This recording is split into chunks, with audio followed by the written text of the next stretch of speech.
बिस्मिल्लाहिर्रहमानिर्रहीम। कैसे हैं भाई आप लोग? रटना नहीं है, समझना है। Reduced syllabus syntax book board 9th matric नहीं 9th बायोलॉजी।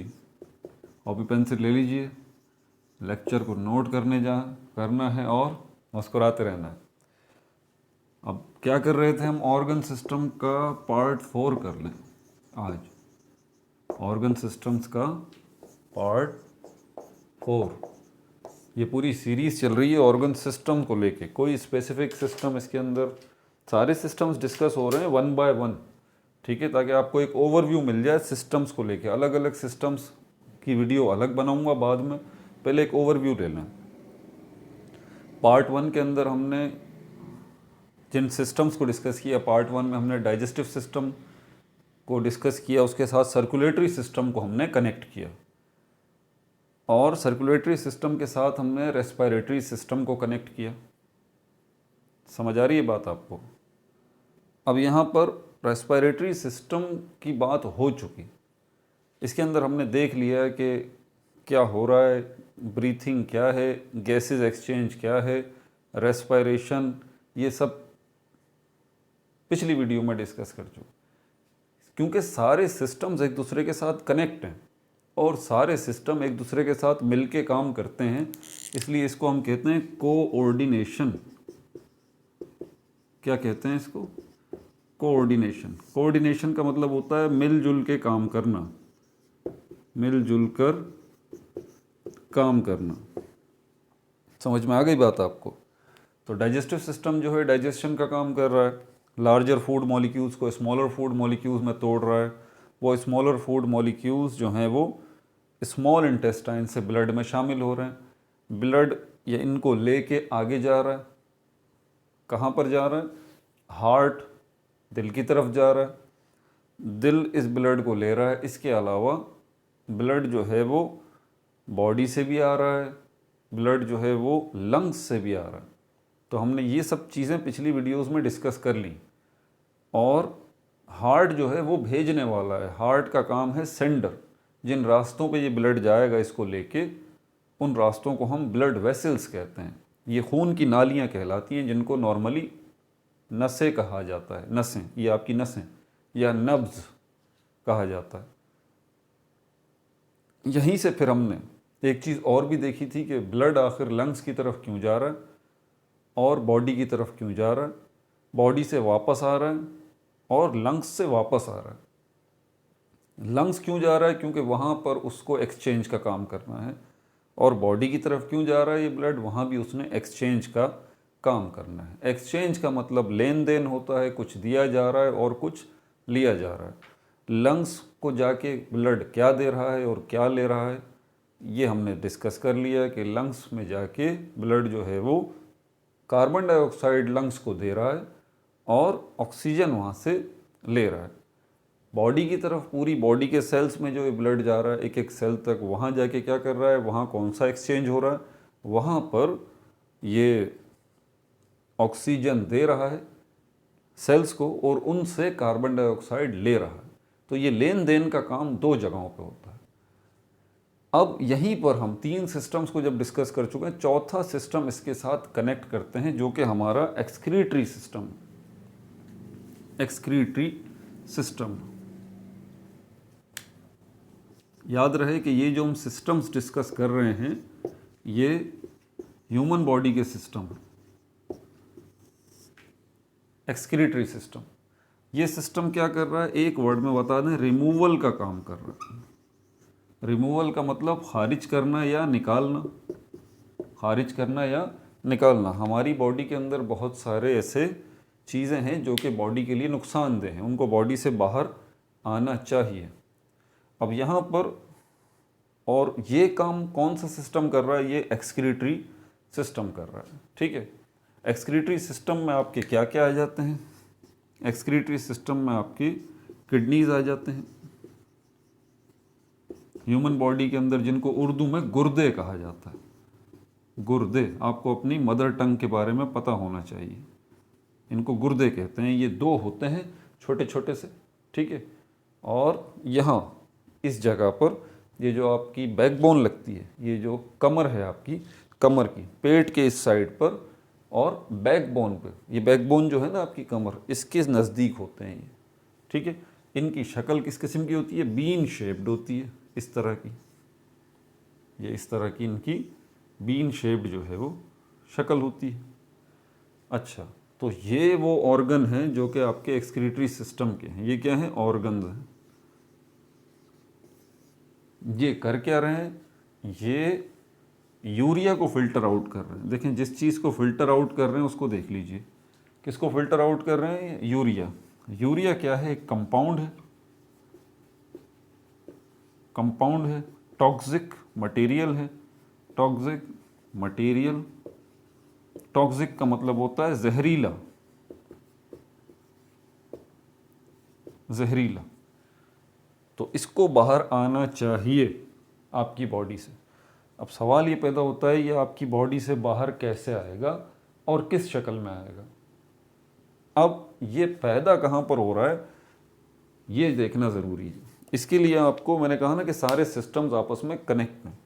तो एक्सक्रीटरी सिस्टम का मेन कंपोनेंट जिसको बाहर निकलना चाहिए आपकी बॉडी से, वो यूरिया है। यूरिया किस शक्ल में बाहर निकलता है? यूरिन की शक्ल में बाहर निकलता है। अब ये याद रख लें कि यूरिया जो है वो यूरिन की शक्ल में बाहर निकलता है। अगर आप कहें कि यूरिन जो है वो यूरिया है, नो, ये गलत बात हो जाएगी। यूरिन के अंदर यूरिया है। यूरिन जो है आपका वो 96% जो है वो सिर्फ वाटर है, पानी, आपकी बॉडी का इजाफी पानी। आप पानी पीते हैं, जितनी बॉडी को नीड होती है पानी की उतना रुक जाता है, बाकी आपकी बॉडी से रिमूव आउट हो जाता है। किसकी मदद से? यूरिन की मदद से। 4% इसमें क्या होता है? 4% इसमें ये होता है जिसको हम यूरिया कहते हैं, और इसी मुनासिबत से इसको यूरिन कहा जाता है। ठीक है, अब आगे चलते हैं कि ये यूरिया और वाटर, ये दोनों यूरिया और वाटर कब मिल रहे हैं, आ कहाँ से रहे हैं हमारी बॉडी के अंदर, इसको हम डिस्कस कर लेते हैं छोटी सी वीडियो बना के। जैसे कि मैंने कहा कि यहाँ पर सब सिस्टम्स आपस में कनेक्ट हैं। एक्सक्रीटरी सिस्टम के अंदर आप सर्कुलेटरी सिस्टम का भी किरदार देखेंगे और इसमें आप डाइजेस्टिव सिस्टम का भी किरदार देखेंगे। डाइजेस्टिव सिस्टम का किरदार किस तरह से है कि डाइजेस्टिव सिस्टम का जो आखिरी पार्ट है जिसको हम लार्ज इंटेस्टाइन कहते हैं, लार्ज इंटेस्टाइन, वो जो आप पानी पीते हैं वो पानी आपकी बॉडी में जो शामिल होता है वो लार्ज इंटेस्टाइन की मदद से शामिल होता है। और आपकी बॉडी में लार्ज इंटेस्टाइन से वाटर किस में शामिल होगा? ब्लड में शामिल होगा। ठीक हो गया। दूसरा, डाइजेस्टिव सिस्टम का एक और ऑर्गन है जिसको हम लीवर कहते हैं। अब देखें, डाइजेस्टिव सिस्टम अलग सिस्टम है। आपको पता है ब्लड जो है वो किसका पार्ट है? कौन से सिस्टम का पार्ट है? सर्कुलेटरी सिस्टम का पार्ट, सर्कुलेटरी सिस्टम का पार्ट। आ गए ना, दो सिस्टम कनेक्ट हो गए। ठीक है, तो सर्कुलेटरी सिस्टम का पार्ट है ब्लड। वो क्या कर रहा है कि डाइजेस्टिव सिस्टम के लार्ज इंटेस्टाइन में जो पानी जा रहा है वो लार्ज इंटेस्टाइन से कहाँ जा रहा है? वो ब्लड में जा रहा है। ब्लड में क्या आ गया? अब वाटर आ गया। लीवर, ये भी आपको पता है, ये भी आपके डाइजेस्टिव सिस्टम का एक पार्ट है। ये क्या कर रहा है? इसके लिए आपको फूड को समझना पड़ेगा। इसके बहुत सारे काम हैं लीवर के, ठीक है, जिनमें से एक काम अभी आपको बताने जा रहा हूँ मैं। आप जो फूड खाते हैं, याद रहे कि फूड जो आप खा रहे हैं वो भी मॉलिक्यूल्स से मिलके बना है। क्यों मॉलिक्यूल्स से मिलके बना है जो फूड हम खा रहे हैं? क्योंकि फूड भी मैटर है। मैटर की डेफिनेशन पे पूरा उतरता है। मैटर किसको कहते हैं? जिसके पास जो कुछ स्पेस कवर करे, ठीक है, कुछ स्पेस कवर करे और जिसका कुछ मास हो। तो आप जो खाना खाते हैं, चाय पीते हैं, नाश्ता करते हैं, दोपहर का खाना खाते हैं, रात का खाना खाते हैं, वो सब खाना जो आप खाते हैं वो मैटर है। मैटर है तो मॉलिक्यूल्स से मिलके बनेगा। मॉलिक्यूल्स हमारे पास दो तरह के होते हैं, मैक्रो मॉलिक्यूल्स और माइक्रो मॉलिक्यूल्स। यही फूड जब आपके डाइजेस्टिव सिस्टम में जाता है, वहाँ पर जाने के बाद ये फूड जो मैक्रो मॉलिक्यूल्स से बना हुआ है, डाइजेशन के प्रोसेस में ये टूट के माइक्रो मॉलिक्यूल्स में कन्वर्ट हो जाता है। आपके ये फूड का जो मैक्रोमोलिक्यूल्स हैं वो कितनी किस्मों के हैं। वो मैक्रोमोलिक्यूल्स बड़े मॉलिक्यूल्स, मैक्रो का मतलब बड़ा और माइक्रो का मतलब छोटा। तो ये जो मैक्रोमोलिक्यूल्स हैं आपके फूड के, इनका नाम क्या क्या है? इनके नाम 3 बता रहा हूँ, 7 किस्मों के हैं वैसे, बुनियादी तौर पर ये 3 हैं: प्रोटीन, फैट्स और कार्बोहाइड्रेट्स। बच्चे बड़े परेशान होते हैं, ये पता नहीं प्रोटीन क्या है, फैट्स क्या है, कार्बोहाइड्रेट क्या है। कोई भी आपसे पूछे, बोले भाई ये मॉलिक्यूल्स हैं। मैं आपसे, देखिए, मैं चीज़ों को आसान रखना चाहता हूँ। मैं कहता हूँ कि ये क्या है तो आप बोलें ये मार्कर है। ये मत बताएं मुझे कि इससे लिखते हैं, नहीं, ये मेरा सवाल नहीं। मैंने पूछा ये क्या है, तो इस क्या का जवाब आपको सबसे पहले पता होना चाहिए। प्रोटीन आपसे कोई पूछता है क्या है, आप बोलें भाई मॉलिक्यूल है। फैट्स क्या है, ये भी मॉलिक्यूल है। कार्बोहाइड्रेट क्या है, ये भी मॉलिक्यूल है। अब कौन से मॉलिक्यूल? मॉलिक्यूल हमारे पास 2 किस्मों के होते हैं, मैक्रो मॉलिक्यूल या माइक्रो मॉलिक्यूल। ये मैक्रो मॉलिक्यूल है। क्या है ये मैक्रो मॉलिक्यूल है, ठीक है।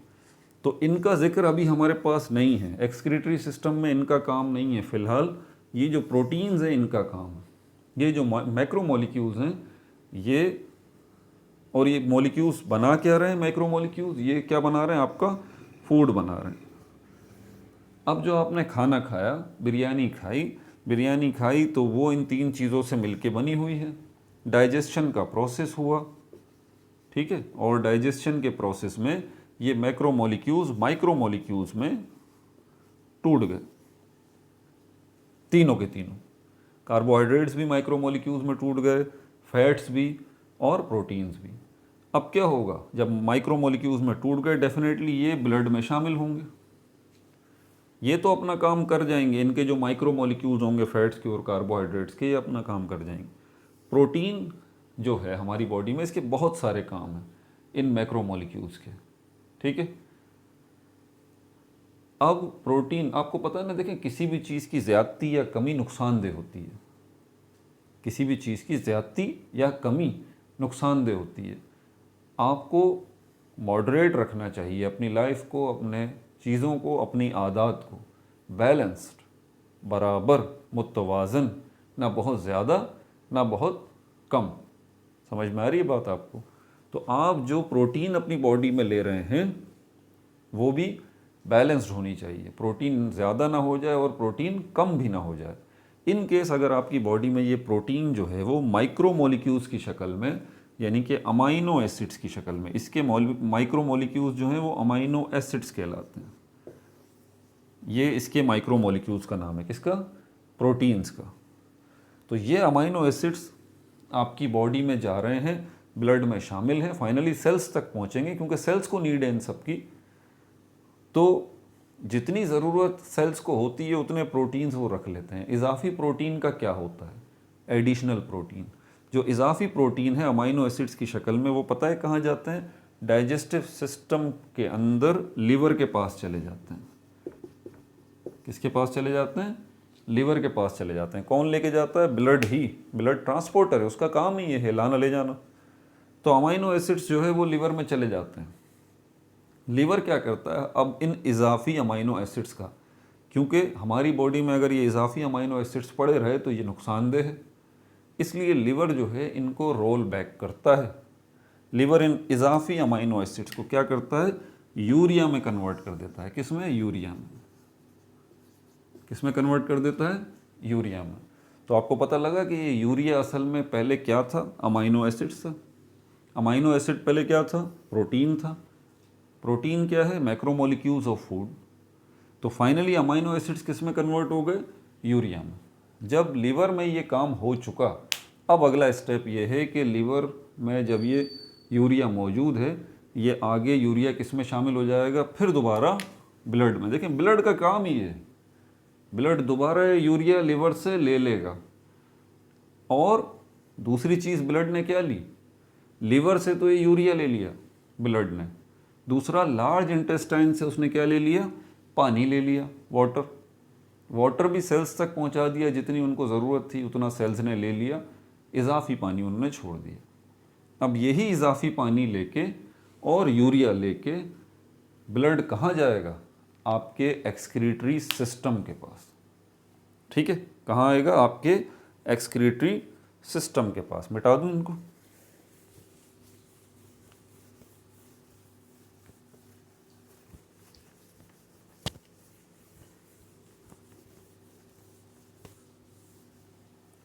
कहाँ आएगा ये? आपके एक्सक्रीटरी सिस्टम के पास।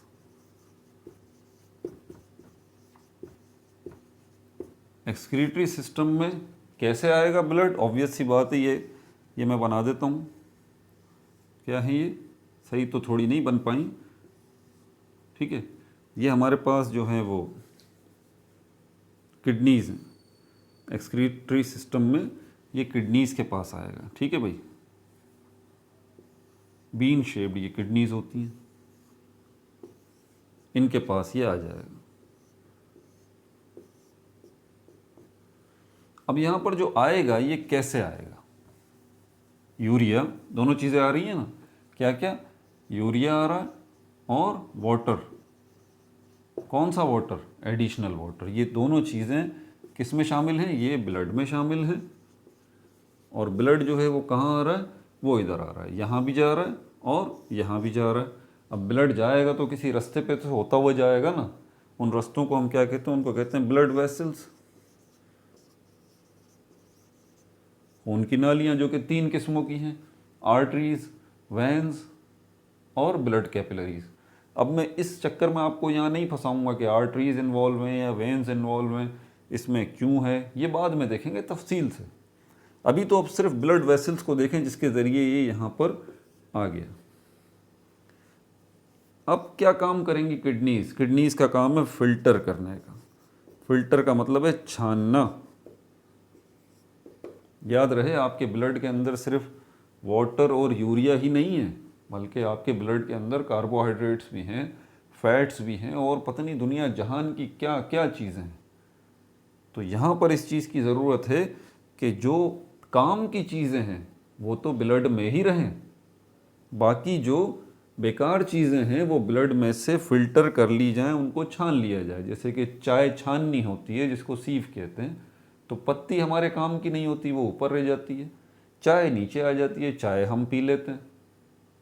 चाय छाननी यही काम करती है ना। ये चाय छाननी का काम कर रही है किडनीज़। यहाँ पर चाय नहीं है, यहाँ ब्लड है, तो ये ब्लड को छान लेंगी, फिल्टर कर लेंगी और उसमें से ये 2 चीज़ें निकाल लेंगी।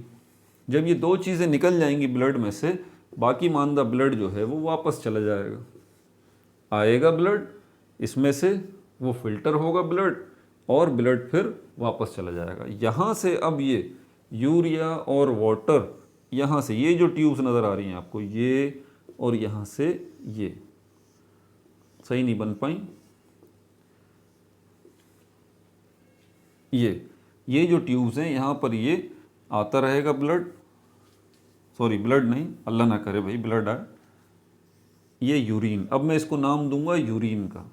तो ये यूरिन यहाँ से ड्रॉप बाय ड्रॉप जमा होके यहाँ पर जमा होता रहेगा। यहाँ पर आपका होता है urinary bladder. Urinary bladder, urinary bladder नाम से ही पता लग रहा है, ये पाउच है, ये वो थैली है जिसमें ये यूरिन जमा होता रहेगा, जमा होता रहेगा। और जब ये फिल हो जाएगा, भर जाएगा, तो फिर आपको हाजत होगी किसकी? यूरिनेट करने की, यूरिन पास आउट करने की।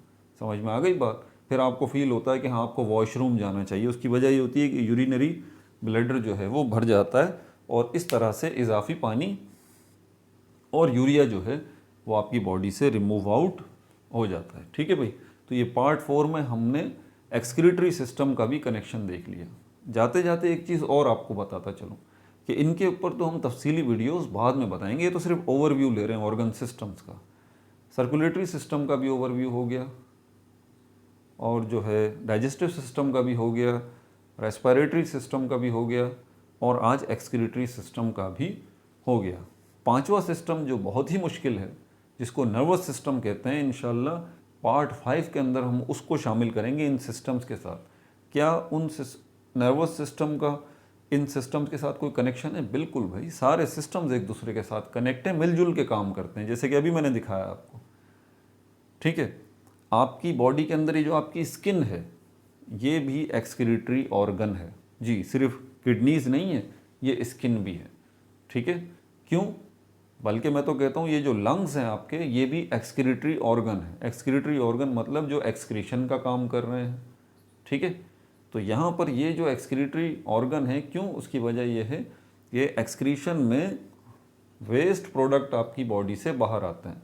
पहले स्किन को ले लीजिए, स्किन से जो पसीना आता है, स्वेट जिसको हम कहते हैं, ये जो स्वेट है, अब पता नहीं इसकी स्पेलिंग ई से आती है या ए से आती है, मुझे तो भी सही तरह स्पेलिंग्स याद नहीं रहती।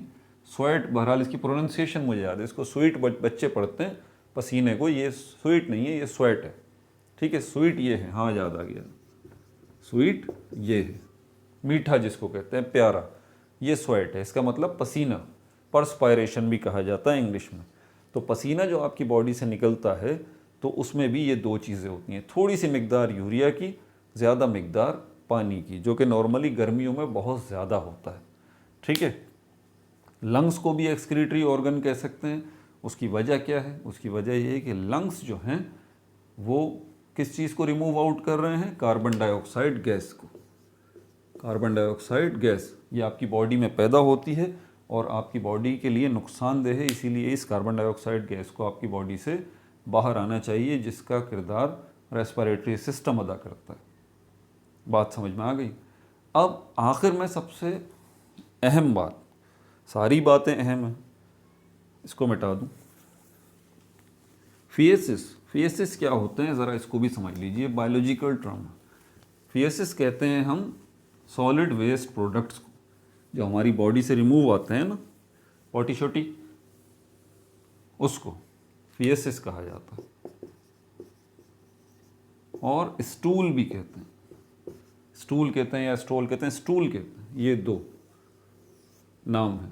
क्या हैं ये? Solid waste products, solid waste products. बच्चे समझ रहे होंगे, सॉलिड वेस्ट प्रोडक्ट्स भी तो हमारी बॉडी से रिमूव आउट होते हैं और वो भी नुकसानदेह हैं। तो क्या वो एक्सक्रीटरी सिस्टम में नहीं आते?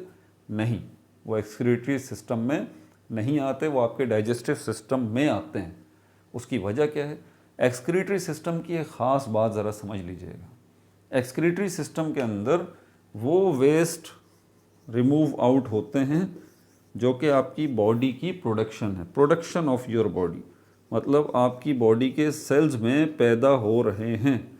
जैसे कि यूरिया आपकी बॉडी के सेल्स बना रहे हैं, लिवर के सेल्स बना रहे हैं ना। इसके अलावा कार्बन डाइऑक्साइड गैस, ये भी आपकी बॉडी की ही प्रोडक्शन है, पैदावार है, ये भी आपकी बॉडी के सेल्स ही बना रहे हैं। बात समझ में आ गई आपको?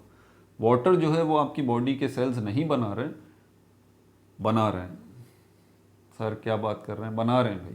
जब आपको रेस्पिरेशन सिखाऊंगा ना, उसकी इक्वेशन बताऊंगा, तो आपको पता लगेगा कि रेस्पिरेशन के प्रोसेस में भी वाटर प्रोड्यूस होता है। तो वाटर भी आपकी बॉडी की पैदावार है, आप बाहर से भी लेते हैं, पीते भी हैं, ठीक है, और आपकी बॉडी में भी प्रोड्यूस हो रहा होता है। तो ये तीनों चीज़ें आपकी बॉडी के सेल्स बनाते हैं, इसीलिए ये एक्सक्रीटरी सिस्टम में आते हैं।